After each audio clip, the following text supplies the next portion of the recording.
نحمده ونستعينه ونستغفره ونؤمن به ونتوكل عليه ونعوذ بالله من شرور أنفسنا ومن سيئات أعمالنا من يهده الله فلا مضل له ومن يضلله فلا هادي له ونشهد أن لا إله إلا الله وحده لا شريك له ونشهد أن سيدنا ونبينا ومولانا محمدا عبده ورسوله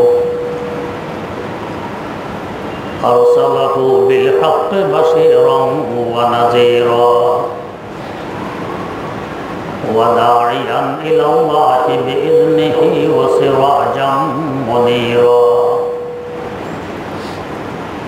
صلى الله تعالى عليه وعلى آله وأصحابه وسلم تسليما كثيرا كثيرا أما بعد فأعوذ بالله من الشيطان الرجيم بسم الله الرحمن الرحيم يا أيها الذين آمنوا إذا نودي للصلاة من يوم الجمعة فاسعوا إلى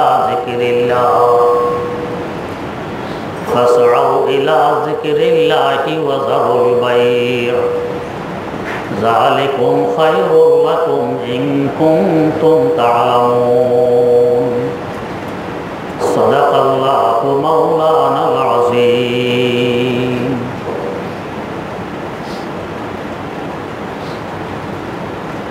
জুমার দিনে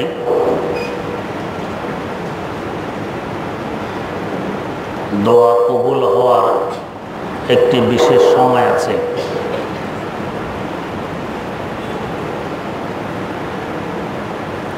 ইমাম যখন মসজিদে আসেন কিংবা মিম্বরে বসেন তখন থেকেই অধিক হারে দোয়া কবুল হতে থাকে। দুই খুতবার মধ্যখানে যখন বসা হয় তখনও দোয়া কবুল হওয়ার একটি গুরুত্বপূর্ণ সময়। তবে এ সময় দোয়া হাত উঠানো ব্যতীত মনে মনে করা লাগে, আওয়াজ দিয়ে হাত উঠেই করা যাবে না, করলে মাকরুহ হবে। আর আসরের পর থেকে নিয়ে সূর্য অস্তের আগ পর্যন্ত দোয়া কবুল হওয়ার আরও গুরুত্বপূর্ণ সময়। সূর্য অস্তের আগ মুহূর্ত সবচেয়ে বেশি গুরুত্বপূর্ণ সময়, এই সময় দোয়া কবুল হয়। তবে দোয়া কবুল হওয়ার জন্য শুধু দোয়া কবুলের সময়ে যথেষ্ট নয়, আরও কিছু শর্ত শরায়ে আছে, আরও কিছু নিয়ম নীতি পালন করতে হয়। এই শর্ত শরায়েটার নিয়ম নীতির আলোচনা করতে গিয়ে বলা হয়েছিল যে নিজকে নিজে অসহায় হিসাবে, অপরাধী হিসাবে, গুনাহগার হিসাবে আল্লাহ পাকের দরবারে পেশ করতে হবে। আমার গুনাহ নেই, আমি নেককার, আমি মুমিন, আমি মুসলমান, অতএব আমার দোয়া কবুল করতেই হবে, এরকম নয়। নিজকে নিজে যত ছোট বানানো যাবে,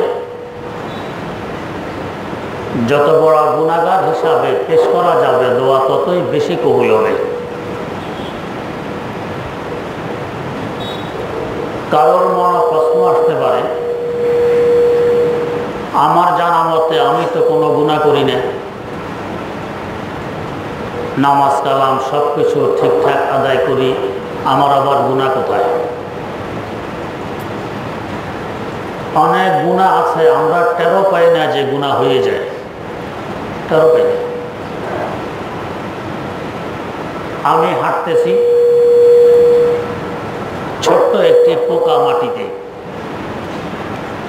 চাইলে এই পোকা বাদ দিয়ে আমি আমার পা ফেলতে পারি, এদিকে ভ্রুক্ষেপ করিনি, কোনো খেয়াল রাখিনি, পোকার উপরে আমার পা পড়ে গেছে। আমি দেখেছি এখানে একটি পোকা আছে। বিনা কারণে পোকাটি আমার পায়ের নিচে পড়ে পিষে মারা গেল। গুনাহ হয়ে গেছে আমার জান যেমন আমার কাছে, ওর জানও তেমন ওর কাছে। আমার হায়াতের জন্য আমার রূহ আছে, ওর হায়াতের জন্য ওর রূহ আছে। আমাকে হত্যা করলে যেরকম অপরাধ হবে আমার হিসাবে, ওকে হত্যা করলে ওরকম অপরাধ হবে ওর হিসাবে। এখন যদি একজন মানুষ এমন হয়, আমার কাছে একটি পোকা যেমন, তার কাছে আমরা এমন। ও হাঁটতে গিয়ে যদি বেখেয়ালে আমাদের ঘাড়ের উপরে, মাথার উপরে পা ফেলে পিষে ফেলে, কেমন হবে? তা একটা পোকা যে মেরে ফেললাম, এমনই তো হইল। তারও তো একটি হায়াত আছে, তারও রূহ আছে। আমি চলতেছি, হাঁটতেছি, রাস্তার কিনারায় গাছ আছে, গাছের ডাল আছে, ডালের একটা আগা নরম, ছিঁড়ে ফেললাম, পাতা ছিঁড়ে ফেললাম। দরকার ছিল না, কিন্তু বিনা দরকার। এটা গুনাহ হয়ে গেছে। আমার যেরকম জীবন আছে, গাছেরও এরকম জীবন আছে। হ্যাঁ, প্রয়োজন যদি পড়ে তো ডাল কাটো, পাতা ছিঁড়ো, এমনকি গাছ কাটো, একদম উঠেই ফেলো। আল্লাহ পাকের পক্ষ থেকে অনুমতি আছে, বৈধ করো। তোমার উপকারার্থে আমি এগুলো সব সৃষ্টি করে রেখেছি, কিন্তু বিনা কারণে এগুলো নষ্ট করবে এ অধিকার তোমার নেই। আমার একজন ওস্তাদ, তিনি আমার নানা শ্বশুর রাহিমাহুল্লাহু তাআলার মুরিদ ছিলেন।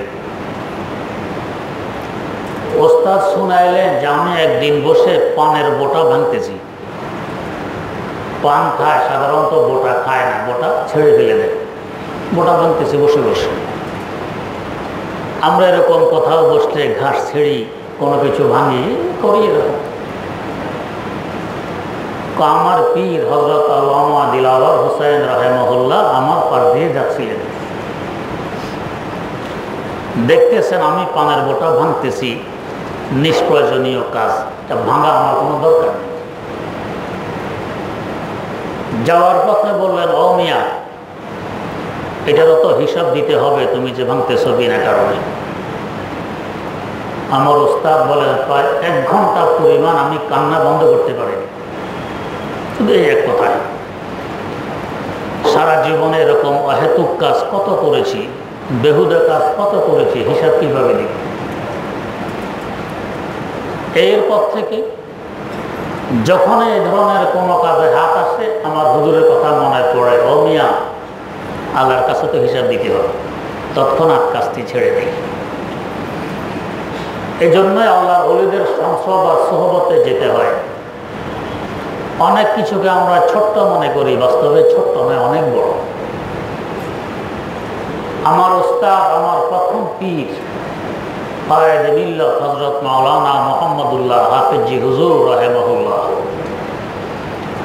আমাদেরকে সবক পরামর্শ একদিন বলেছিলেন যে, দেখো,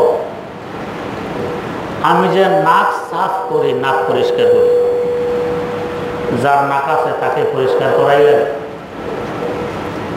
এই ময়লাগুলো ফেলার সময় আমি নিয়ত করি যে, আল্লাহ, তোমার বহু মাখলুক আছে, এরা এগুলো খায়, এই ময়লা এদের খোরাক, আমি ওদের খোরাকের নিয়তে এই ময়লাটা ফেলতেছি। আমরা কি নিয়ত করি? এই নাক সাফ করাও তাদের ইবাদতে শামিল। আমল নামা ইবাদতের সওয়াব উঠতেছে, নাক সাফ করতেছেন। আমার দাদা ওস্তাদ মুফতি আজম আল্লামা মুফতি মোহাম্মদ শফি রাহিমাহুল্লাহ দারুল উলুম দেওবন্দের রইসুল মুফতি, গ্রান্ড মুফতি, ওনার ওস্তাদ হযরত মিয়া আসগর হোসেন রাহিমাহুল্লাহ, তার সাথে খুব গভীর সম্পর্ক ছিল। একদিন ওস্তাদের ঘরে ওস্তাদের সাথে খাওয়া দাওয়া করলাম। যেহেতু আমি ছাত্র, খাওয়া দাওয়ার পর আমি দস্তরখান উঠাইতে গেলাম। মিয়া আসগর হোসেন রাহমাহুল্লাহ বললেন, দস্তরখান কিভাবে উঠাইতে হয় এটা কি তুমি জানো? চিন্তা করেন, যিনি গ্রাম মুফতি দারুল উলুম দেওবন্দের, ওনাকে উস্তাদ বলতেছেন দস্তরখান কিভাবে উঠাইতে হয় এটা কি তুমি জানো? শুধু দস্তরখান উঠাবো, গুছাই ফেলবো, এটা আবার জানার অজানার কি আছে? থামো। ওনাকে থামাইলেন। এরপরে গোশতের হাড় এগুলো নিয়ে এক জায়গায় রাখলেন। কয়েকটি কুকুর দৌড়িয়ে এসে খুব আনন্দের সাথে খাওয়া আরম্ভ করে। মাছের কাটা আরেক জায়গায় রাখলেন, বিড়াল এসে খুব ফুর্তির সাথে খাওয়া দাওয়া শুরু করে দিয়েছে।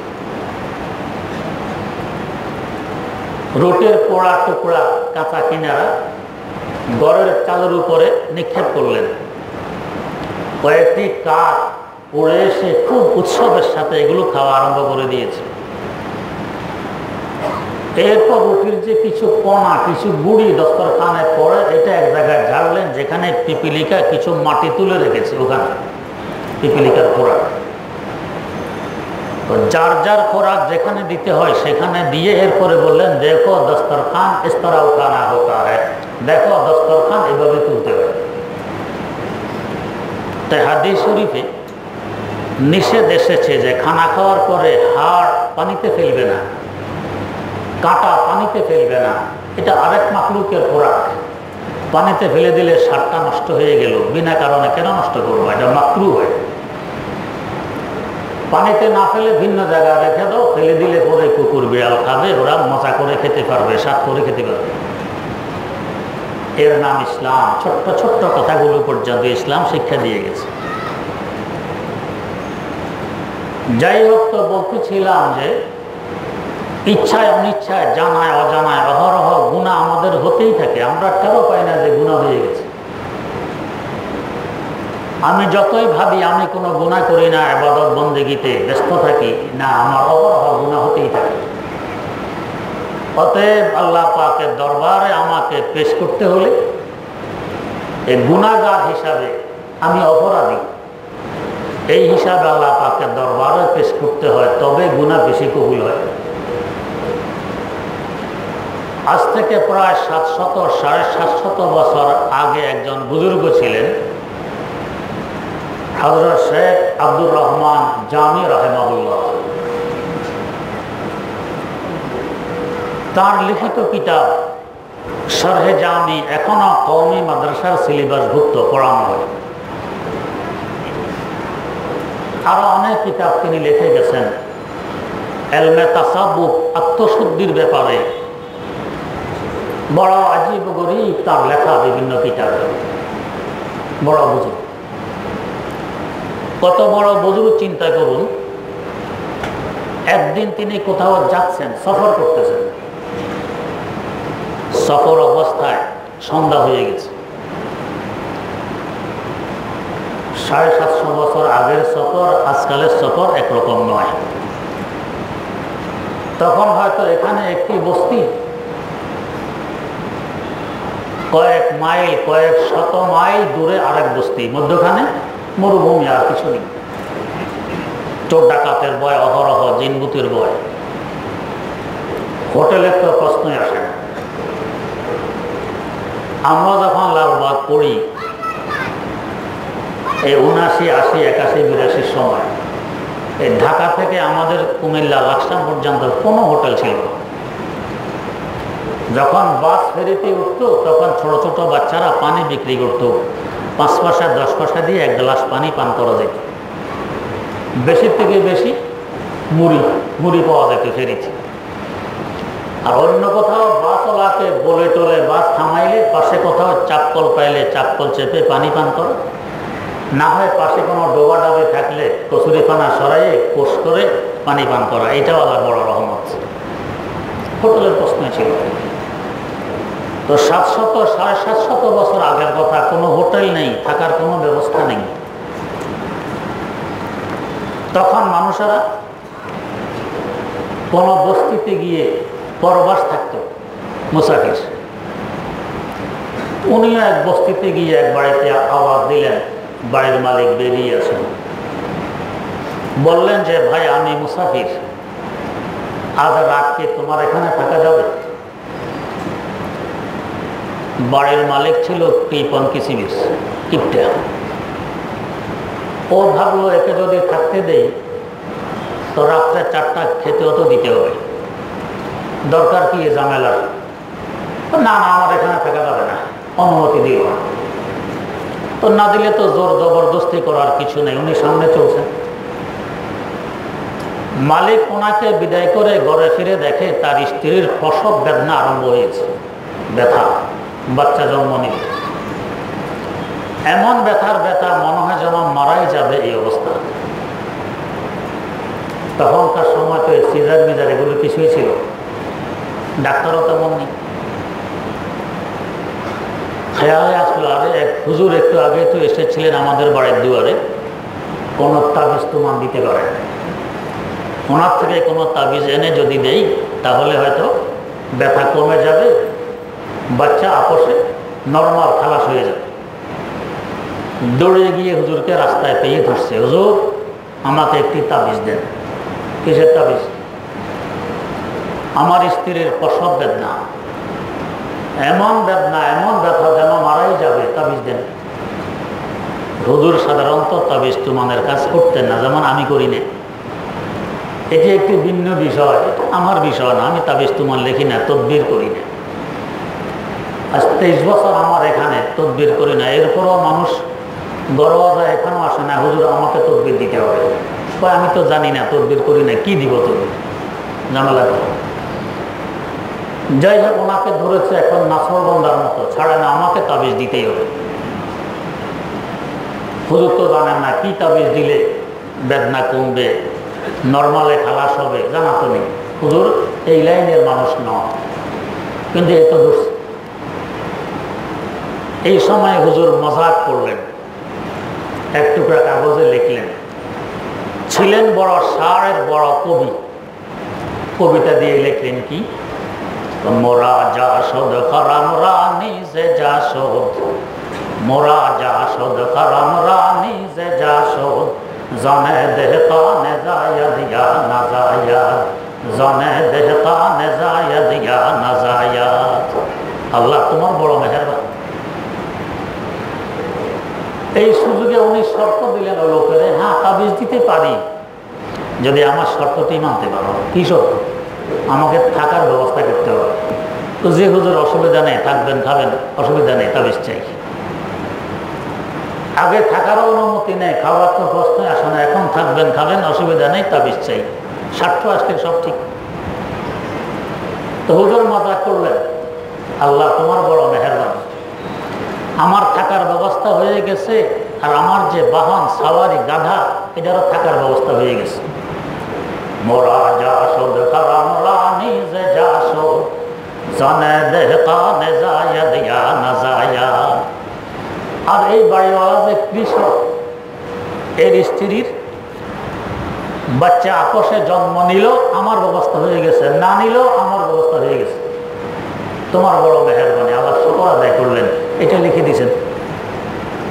উন্নত করছেন, মজা ঠাট্টা করছেন, ও মনে করছে হুজুরের তাবিজ লিখে দিয়েছে। এটা নিয়ে তোমার স্ত্রীর বামুরুতে বেঁধে দাও। এটা নিয়ে স্ত্রীর বামুরুতে বেঁধে দিল, বেঁধে দেওয়া মাত্র ব্যথা শেষ, বাচ্চা বেরিয়ে এসে গেছে, নর্মাল বাচ্চা জন্ম নিয়ে দিল। কত বড় আল্লাহর চিন্তা কর।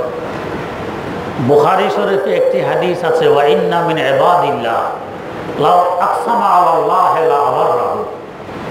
আল্লাহ পাকের কিছু নেককার বান্দা এমনও আছেন, এরা আল্লাহর উপর নির্ভর করে কোনো কিছু বললে আল্লাহ পাক এটা ফলাইয়া দেন। তা আল্লাহর ওলি মজাক করছে, বাস কাজ হয়ে গেছে, নর্মাল খালাস হয়ে গেছে।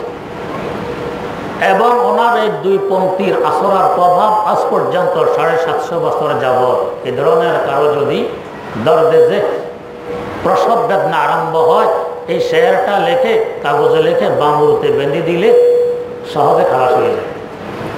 মোরা জাসদ কারাম রানী যে জাসদ, জানে দেহ কানে যায় দিয়া না যায়। যেমন আমাদের মুরব্বীদের মুরব্বী ইমাম রব্বানি আবু হানিফা সানি আল্লামা রশিদ আহমদ গঙ্গুহি রাহেমাহুল্লাহ, আল্লাহ পাক তৌফিক দিয়েছিলেন গত বছর ভারতের ইউপি সাহারানপুর জেলার গঙ্গু গিয়ে তার মাজার জিয়ারত করার। এক আজীব গরীব আল্লাহ বলেছিলেন, উনিও তাবিজ তোমার লিখতেন না, এও বসছিল এক বেটা নাসর বন্দার নেয় না, আমাকে তাবিজ দিতে হবে, যত নিষেধ না আমাকে দিতে হবে। হুজুর দেখতেছে সময় নষ্ট হচ্ছে, একে কোনো রকম বিদায় করতে পারলে ঝামেলা মুক্ত হবে, সময়টা কাজে লাগানো যাবে। এই বেচারাকে বুঝ দেওয়ার জন্য এক টুকরা কাগজ হাতে নিয়ে লিখলেন। কি লেখ? ইলাহি মাই জানতা নেহি তেরা বন্দা মানতা নেহি। আল্লাহ আমি তো জানি না, তোমার বন্দা মানে না। ইলাহি মাই জানতা নেহি তেরা বন্দা মানতা নেহি। আল্লাহ আমি তো জানি না, তোমার বন্দা মানে না। লেখা করে নাও, তাবিজ দিলেন, নিয়ে ব্যবহার করলো, আরো গোলাপ করে ফেললো, সুস্থ হয়ে গেছে, ভালো হয়ে গেছে।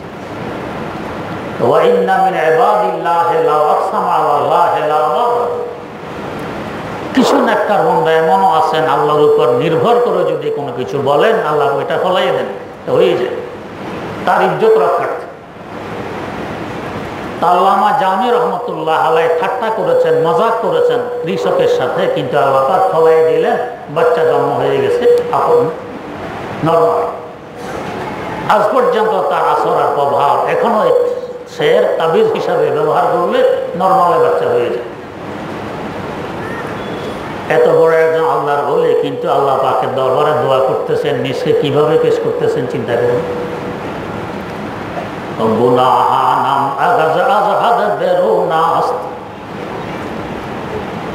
গুনাহানাম আগাজ আজহাদ বেরুনাস্ত, হাজারা বারে যা ফজলত ফজুনাস্ত, হাজারা বারে যা ফজলত ফজুনাস্ত।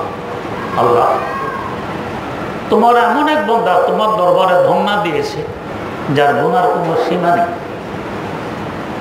গুনাহানাম আগাজ আজহাদ বেরুনাস্ত, আমার গুনাহ তো সীমা ছাড়ি যে গুনাহ, তার কোনো সীমা নেই, অসংখ্য গুনাহ। তবে আল্লাহ আমি নিরাশ নই, কেন?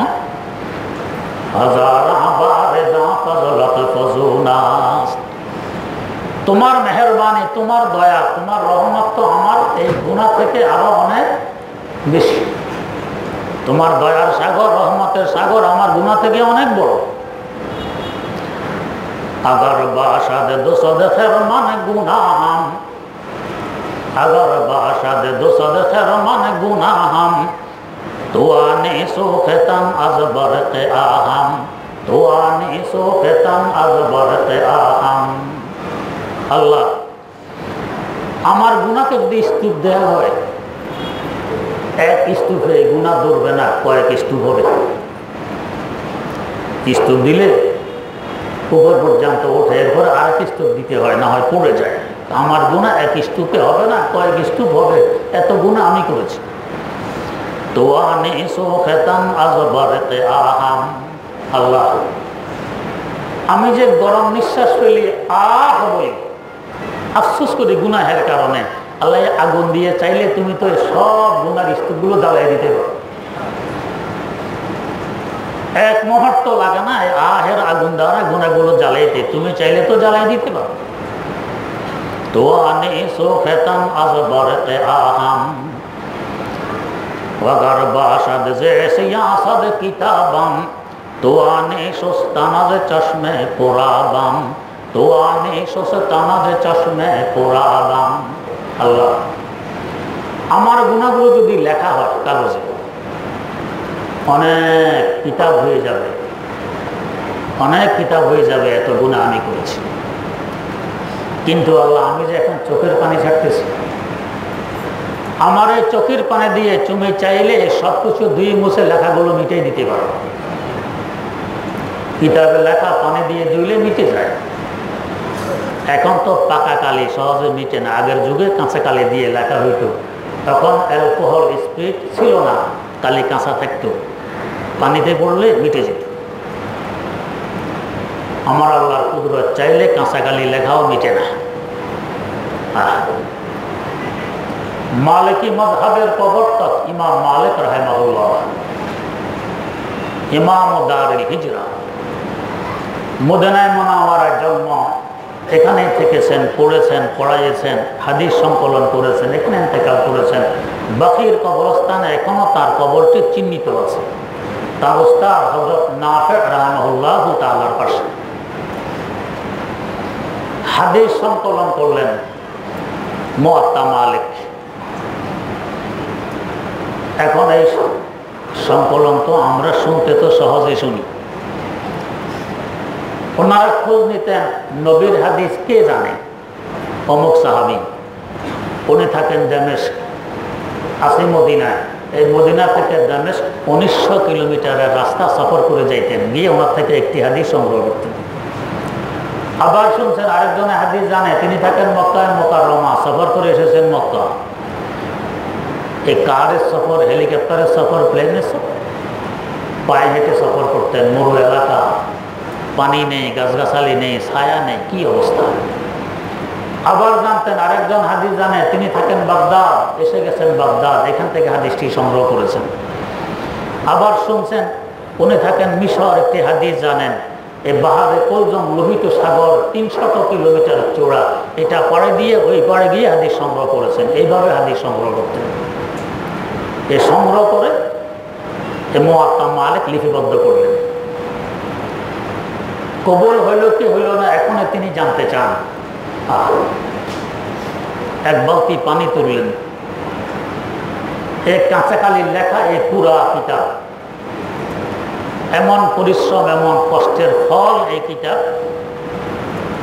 এই পুরা কিতাবটি বালতির ভিতরে পানির মধ্যে চুবিয়ে দিলেন। এরপর আল্লাহ দরবারে হাত তুললেন যে আল্লাহ, এই কিতাব যদি আমি তোমার জন্য লিপিবদ্ধ করে থাকি, এই কিতাবের হেফাজত, এই কিতাবের সংরক্ষণের দায়িত্ব তোমার। আর যদি এর মধ্যে আমার একলাস না থাকে, মানুষ আমাকে বড় ইমাম বলবে, মুহাদ্দিস বলবে, আমার প্রচার প্রসার হবে, পরিচিতি হবে, এই জন্য পানিতে ডুবাই দিলাম, এখনো যাতে কিতাবের লেখাগুলো মিটে যায়, পানিতে ডুবাই দিলাম। কিছুক্ষণ পরে পানির নিচ থেকে, বালতি থেকে কিতাবটি তুলে আনলেন, একটি অক্ষরও নষ্ট হয়নি। আল্লাহ পাক হেফাজত করেছেন, বুঝাই দিলেন ইমাম তোমার কিতাব আমি কবুল করে দিচ্ছি। এই কিতাব আলহামদুলিল্লাহ আমাদের কওমে মাদ্রাসার সিলেবাসভুক্ত আছে, কিতাব আমরা পড়াই। আমি এই কিতাবটি শুরু থেকে শেষ পর্যন্ত পড়েছি আমার পীর ও মুর্শিদ, আমার উস্তাদ হযরত হাফিজ হুজুর রহমতুল্লাহ আলাইহির কাছে।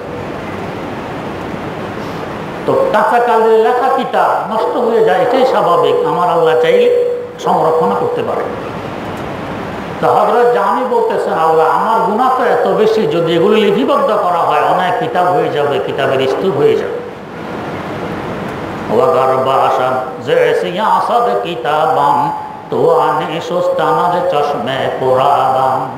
আল্লাহ যদিও এত কিতাব হবে, আমার চোখের পানি দিয়ে ধুইতে চাইলে তুমি এক মুহূর্তে দিয়ে ফেলতে পারো, আমি তোমার কাছে ক্ষমা চাই। এভাবে যদি আল্লাহ পাকের কাছে কাকুতি মিনতি করে দোয়া করা হয়, তবে আল্লাহ পাক দোয়া কবুল করে।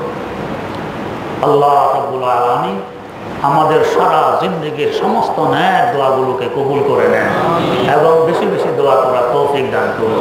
সুবহানাল্লাহি ওয়া বিহামদিহি, সুবহানাকাল্লাহুম্মা ওয়া বিহামদিক, আশহাদু আল্লা ইলাহা ইল্লা আনতা, আস্তাগফিরুকা ওয়া আতুবু ইলাইক।